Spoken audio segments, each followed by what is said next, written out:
Welcome, everybody, to the Bahamas Mind and Body Project. I'm your host, Eliot Kelly. The show is sponsored by Juice Plus. Juice Plus bridges the nutritional gap between the supplements that you should, or the nutrition you should actually be having, and the nutrition that you actually do have.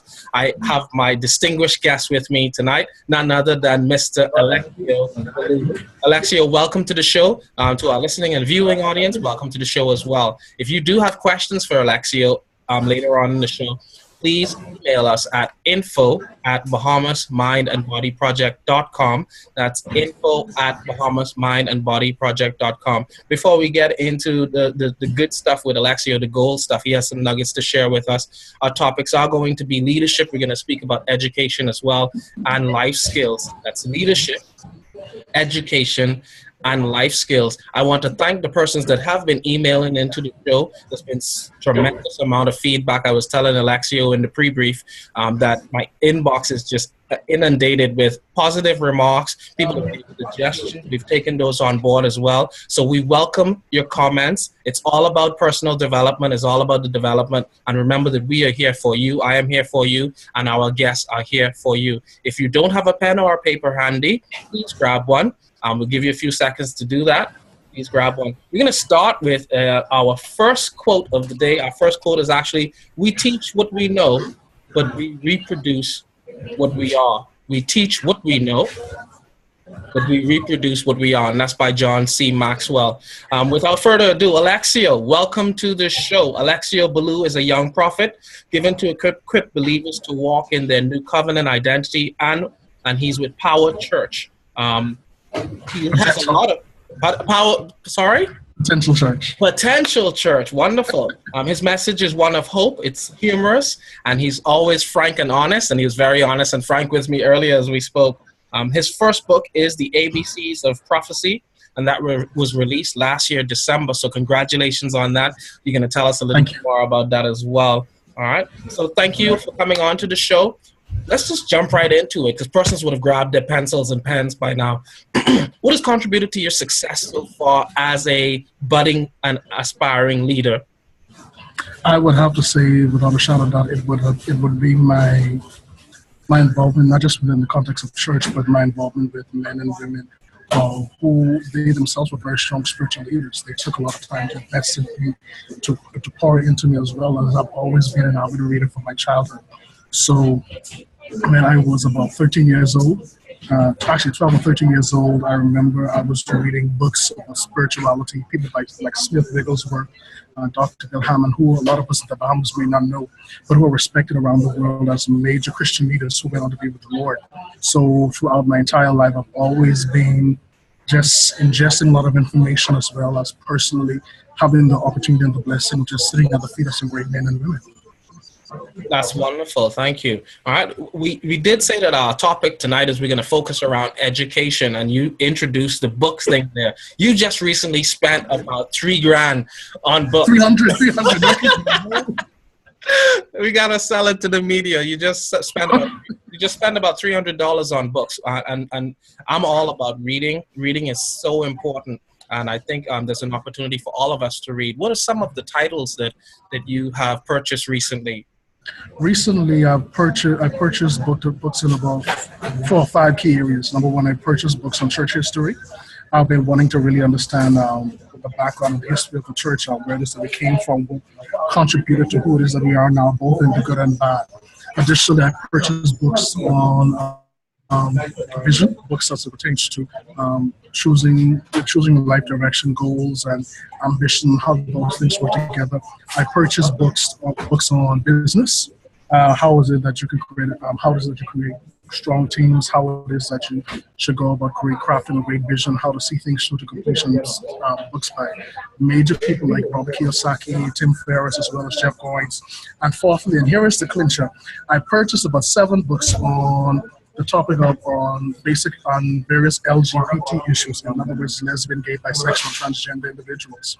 Primarily because of the fact that in the Bahamas, this has become a really, really major issue, and I think is an indictment on the church concerning the fact that there's so many people, not just within the Bahamas, but even within the Western world, that are challenged on dealing with this that we do not have an answer for. And we don't even take the time to understand where these people are coming from or what's going on. So I purchased about 7 books in those. So I pray to God my mother doesn't go to my library. I'm looking for some books because I'm have a lot of explaining to do. Exactly. That's wonderful. Thank you. I've been on this journey for quite some time now, and I'm open to learning a little bit more. And you read off a few of the titles that I'm very familiar with. One of my mentors as well, Kiyosaki, really good books. I encourage you. These books can also be found on Eliot Kelly TV as well as my Facebook wall, Eliot Kelly. The book titles are The Cash Flow Quadrant. That's definitely one that you want to read. It's a must read for improving financial literacy. The next one out there would be Rich Dad, Poor Dad, also by the same author. For the ladies out there, if you want to improve your financial literacy as well, not to say that the other one were not for ladies, but this one is specifically, it has a little bit more emotional involvement for ladies, and that's Think and Grow Rich for Women. And that is by Sharon Lecter as well. All right, so definitely a good read for you. As we continue to speak about education, are you more of a theory person or more of a practical person? What's your learning style? Primarily, my learning style is kinesthetic, which means that I learn best by actually engaging in a particular process, not just information, but I need to find some manner of actually applying the information. So I love just reading, but for me, reading without it having some level of food within my personal life, or seeing how it is that I can benefit from it, other than for the purpose of just plain entertainment, to me that's fruitless, because there's nothing more frustrating than having a lot of information and you do not know what to do with it or about it. And you see the potential for how it is to get effect and improve your life, but you don't know what to do with it. That's wonderful. That's crazy. That actually leads us to our second quote of the day. Again, welcome if you're just joining us. You're probably watching this on the recorded version as well. So thank you. You can email the show at info@bahamasmindandbodyproject.com. And while I'm plugging our email, how can persons get in contact with you as well, Alexio? They can reach me at ELEXIOLBAILLOU@hotmail.com. I have to spell it out rather than say it because my name is very interesting. ELEXIOLBAILLOU@hotmail.com. Alexio Baillou @hotmail.com. That's very easy. As well as if they go to your wall, I'm quite sure you can easily give them a link to my personal Facebook page so if they want to get in contact with me. Certainly, thank you. And just to drop our quote, as you were speaking about actual education, an educator takes something simple and makes it complicated. A communicator takes something complicated and makes it simple. And that's what the show is, the ethos of our show. The pre-brief, actually, when I was speaking, it was like, Eliot, what is the show all about? And I told him, we're here to leave nuggets with persons that they can actually take away. So as we continue on education, you came across a nugget quite recently. What was it as far as universities looking for higher education opportunities? What tell us more about that? Well, I've been pretty much frustrated because I wanted to continue my master's degree, master's level education, but primarily, even though it is, I'm blessed not making more money than I was making about 2 or 3 years ago. I just couldn't find some place that even the nice universities, they were so expensive, particularly for a lot of us in the Caribbean, especially with financial challenges that we're faced with. And so how do you get a legit education that's accredited, that you can actually take that piece of paper and actually show to someone on a resume, or just take that information and actually utilize it within your personal life and be able to afford food to eat and not have to go in debt to Commonwealth Bank, take one of those huge interest loans. And so I was looking online and I came across this university. It's called University of the People. It's actually the first of its kind. And it's actually within the U.S. and it's actually fully legit, University of the People, and they have a BA in management program. They have a BA in health, as well as one or two other areas. And get this, they have a fully accredited MBA program, and it is registered with the American Educational Board, and so you can do an MBA program basically for free. Only cost that you will pay is the cost to register for the program, which is $50. And I think every time you do an exam, it's about $40, $50. But in terms of the learning and the education and the courses, all of that is free as well. Of course, you got to pay for your textbooks. But the intention of it, and actually within the slogan and the motto, is to make sure that everyone has access to fully accredited, excellent education, because it's crazy that people have to go into debt for schooling and learning. And I was really listening recently to a lecture, to a presentation that was done at the news. I think it was on the CNN, and they were talking about how it is that education is such a big business now, and how the cost to get a degree now as compared to the 70s and the 80s has totally skyrocketed. So much so that, particularly considering the fact that you're probably not going to get paid well, at least not in the Bahamas. We don't really pay you based on education. We pay you based on what government which government you're under, and or one of the who is it that you know, connections. But people should be able to get quality education. Why should you have to go into huge amounts of it just to learn? And at the end of the day, the only person that's truly going to benefit or make use of it is you, because there are no promises. I can tell you with the day in management here in the Bahamas, there's no promise that because you have a great degree that you're going to be open up with better economic opportunities. You basically have to make your own way. Good. Why do you think that is, Lex? You've raised some really, really strong points there. Why do you think there is that situation where a person may possibly have, like you say, quote unquote, all the degrees in the world, and then come back to a place where opportunities may not necessarily exist? Why do you think that happens? Well, the first thing I have to say this, even though it is that I'm frustrated with a lot of things that happen within the job world within the Bahamas, ultimately, you have to create your own opportunities. That's a simple fact. And so you're ultimately responsible for your career success or failure. But I think the problem is that within the Bahamas, number one, we don't place a great level of value on teaching and training and development of people. If you look at HR within the Bahamas, just in of itself, and particularly within the sector of training and development, it is horrible. We always complain about the government sector and the level of professional service that we get from there. And so the simple fact of the matter is that we're not willing or interested in preparing the people to compete on a global level, because we still think as if all the people that we have to deal with and function amongst us ourselves. And so because we're familiar, we become lazy. But when you realize that we are living in a global world and that there are no level of barriers that once between all of us, and the people are in the Middle East and the people that are covered and the countries are gone, then we realize that we have to step it up. And so we are just used to living to and of ourselves. And so we think the only thing we need to focus on is tourism. All right. Wow. That's a mouthful. Really a mouthful there. Thank you. I've observed that it appears as though financial literacy is something that needs to be stressed much, much more on a higher level, not only in our country, but in the entire curriculum. There are curriculums abroad in the US as well as in Europe that it appears that it's not really the foundation.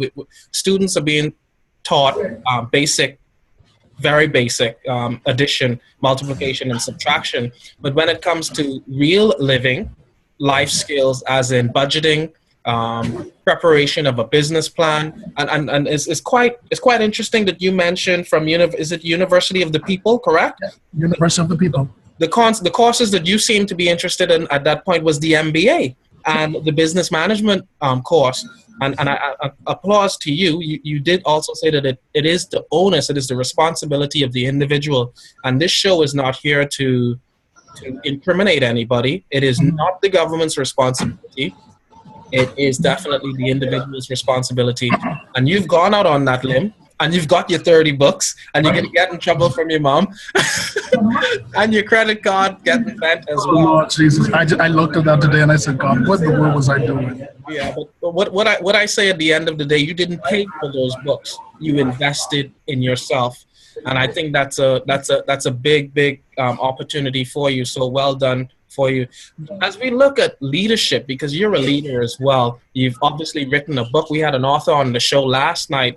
Shout out to Malcolm Folks, who will be joining us again when he releases his next book. And I'm sure you'll be coming back, because writing books is like a bug, isn't it? You write one book. You don't want to stop. Yeah, I equate writing books to like getting tattoos. I have a few tattoos as well.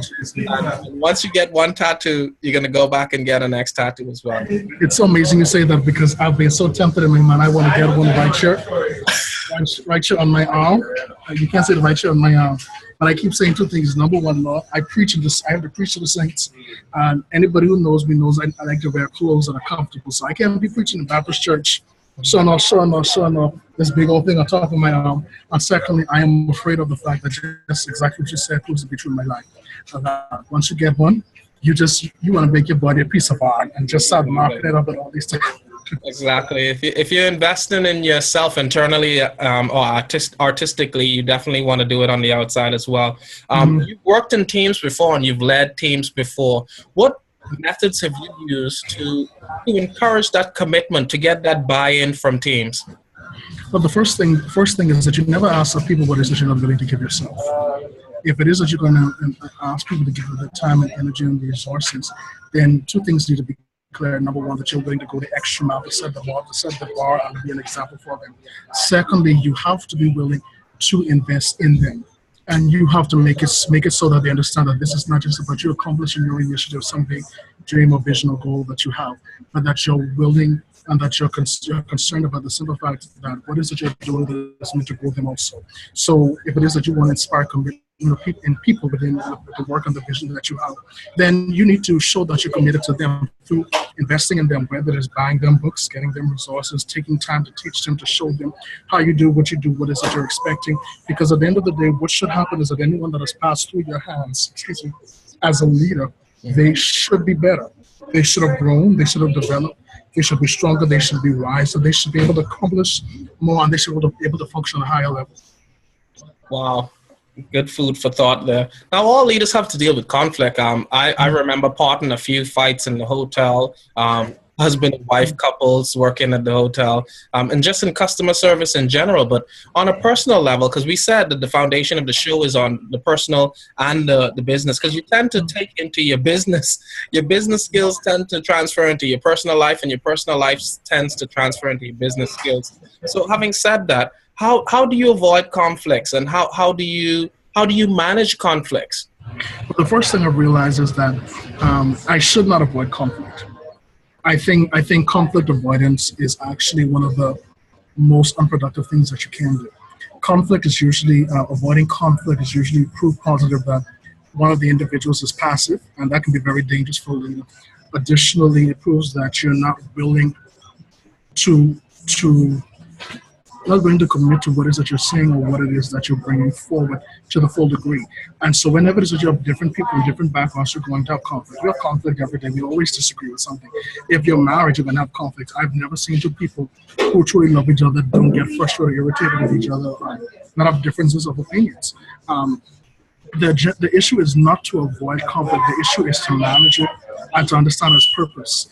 You want at the end of a conflict, end of a disagreement, or end of just saying things differently, for the two individuals to come out of it better. And I think the best thing to remember with conflict is that you have to make sure that it's clear that my conflict is with what you're saying or what you're doing. It is not with you. I think the problem is we have a tendency to not be able to distinguish or separate ourselves from what our opinions. Opinions tend to change, and you're going to disagree with someone's opinion. But just because I disagree with your opinion doesn't mean I don't want anything to do with you. And so I think one of the greatest things that you can do when it comes to conflict is to show your commitment to the person at the same time. Be honest enough and fair enough and have enough integrity to share your perspective. And it says there's some way that we can work around this, that we can work through this. Is it necessary for us to even discuss this? Because some things that we disagree over just don't make much sense because it isn't relevant to the discussion and it's not actually benefiting anything that we're about. Does that answer your question? It certainly does. Thank you. Thank you for that. I was recently at a John Maxwell seminar, and he spoke about raising your lid. And he said, like, if you as the leader, if you're a 5, the people underneath you will only be able to actually come up to a 4. And I thought about that. I reflected on that, and it makes so much sense. He also went on to say that, your ability to handle conflict will determine. So just as a point of note to persons that may be listening, again, I agree with you, Lex. You should not run away from conflict. In fact, you get paid for conflict. If you're in any organization, if you're the CEO, if you're the GM, if you're just a supervisor, if you're just a team leader, in fact, if you're just a line staff, your ability to deal with conflict will Conflict and crisis. that's correct. And I mean, in the Bahamas, we deal with hurricanes. We help guests out of situations as far as getting them to the cinema, getting them to the mall at Marathon, getting them wherever they need to go around the island. One of my friends is actually doing excursions now, taking persons out to Exuma. Shout out to Dario McKinney, who's doing an excellent job with his venture. And, you know, he's going to come up with challenges. You just wrote a book. You're going to have challenges writing your next book. And as always, pardon? Don't remind me. Don't remind you. What are some of the challenges when you were preparing for your last book?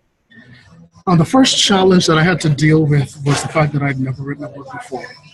And after I got through the challenge of just writing the book, I had to deal with my own insecurities with the fact, was it good?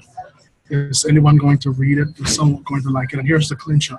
The book I released in 2015, I wrote in 2010. Wow. And the only reason I actually released the book was because I wanted to release another book for that event. And I spoke to my publisher, Paul Ellis from Ellis & Ellis Consulting. Excellent, does great work, and very, very expensive.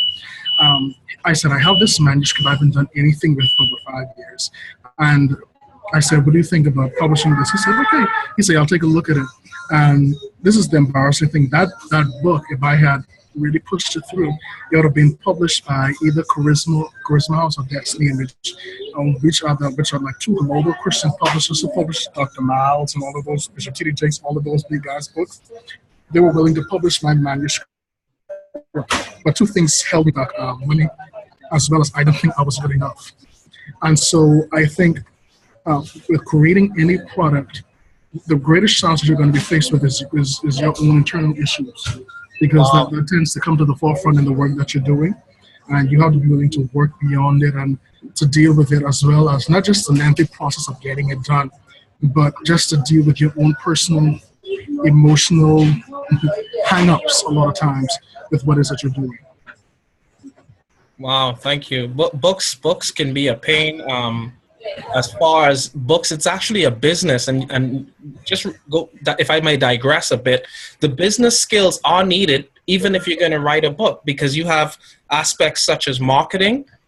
You need to get sponsors, possibly. You spoke about capital raising, getting those finances and funding, and just the journey. You need to have it up here with yourself. You need to be able to internalize why am I doing this? You need to know your why. How has that process been, determining your why? It has changed. I think originally for me, when I wrote the first book, I wrote it because of the fact that I was a part of an organization, and they would see me stand up and I would prophesy to people, actually, and I would tell them things about their lives I didn't know by the natural, and I would talk to them about issues that were going on there. It just was a part of me from when I was a child. And people would ask me, want to know, how do I do this, and why is it that that I would stand and speak to people, and they would break down in tears, and they would feel so healed and whole and to leave so encouraged. And they wanted to know, how does that happen? I said, okay, let me just put it in a book form, a systematic way to help people understand at least what happens to me and how it works within my own personal life. And that's how that book first came, the first book came about. But over time, my motivation changed because I changed. And so I had to be clear of the fact that, that I don't think it's a good idea to write books just to make money, because of the simple fact that the time it takes to get money from a book is very, very long. Additionally, most people are not going to become one of the quote-unquote top best-selling authors on Wall Street or New York Times. You have to do it because you have something to say that even if no one else read it, that this is something that you do because it's from a deep place of personal integrity. It's a message that just needs to be said. Something needs to be said about the issue. Something needs to be discussed. Something needs to be proclaimed, and that you're willing to be the individual that is going to do it. Oh, thank you for that. What are the most important values and ethics that you have as an aspiring leader? For me, I would have to say that there are two that come to mind. Number one, actually three: authenticity, liberty, and innovation.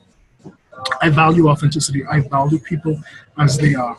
I have a high level of respect for people who have the willingness and the courage to, and essentially state and live out their truth.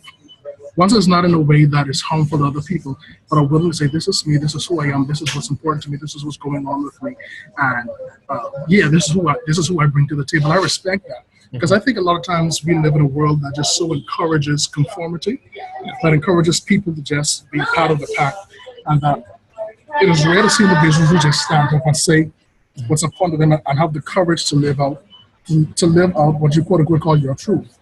And so I respect authenticity. Number two, I respect liberty. Anyone who knows me knows that I'm a very independent person. I'm the person you don't tell what to do when it comes to my life. But if it comes to your organization, no problem. I'm going to follow it as best as I can, follow the rules, policies, and guidelines. But when it comes to Alexio, hold on, we have a whole different story. So much so that I think it irritates my friends. They will ask me to do something, ask me to be a part of something. And I'm like, no, I'm not going to do it because you want it done like this. I want the same goal accomplished, but I'm not going to do it how you do it, because if I do it how you do it, I'm going to be frustrated. And so I have a high respect for people who are walking in personal freedom and in liberty. And thirdly, I love innovation. I love people, and I love ideas that are not only out of the box, that are set a different standard, set a different bar. People that are willing to not only challenge the status quo, but to consider the simple fact that the status quo is very much in general irrelevant, and that you have to be willing to stand up from the crowd, establish a protocol, establish a priority, establish a perspective, and be willing to live that thing out to the end. Wonderful, thank you. What opportunities has social media provided for you in your ministry? For me, it has given me the opportunity to, number one, reach out to people that I consider my heroes. They are men and women of God, as well as people who are not even Christians that I've always loved, and I've respected their work, and I've gotten to talk to them, gotten to email them, gotten to tell them thank you. And so it has given me that opportunity. Number two, it's given me the opportunity to reach out to people who thought the same way I thought. It helps me to realize that I'm not as crazy as I thought after all.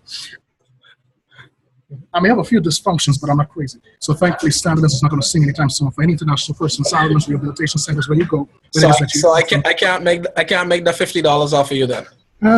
We can see. And so it has given me the opportunity to meet great people that who think how I think, who understand things the way that I do.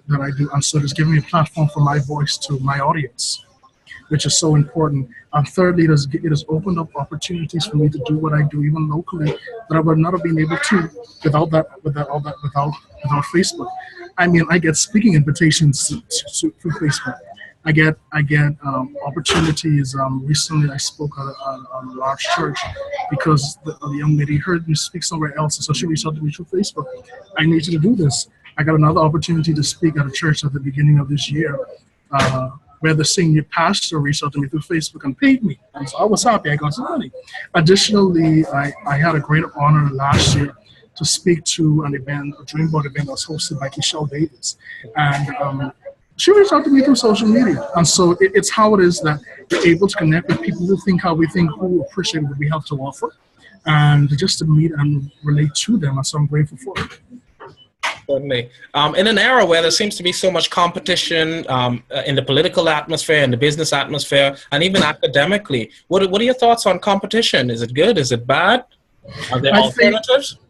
I think competition is good if it's done with the right motivation, if it's done with the intention to serve people, to provide something that's in the best interest of the people. I think that is phenomenal, because then we all win. Because then we raise the bar, and we raise the bar not only at the level of service, but we provide an atmosphere where we're able to serve people.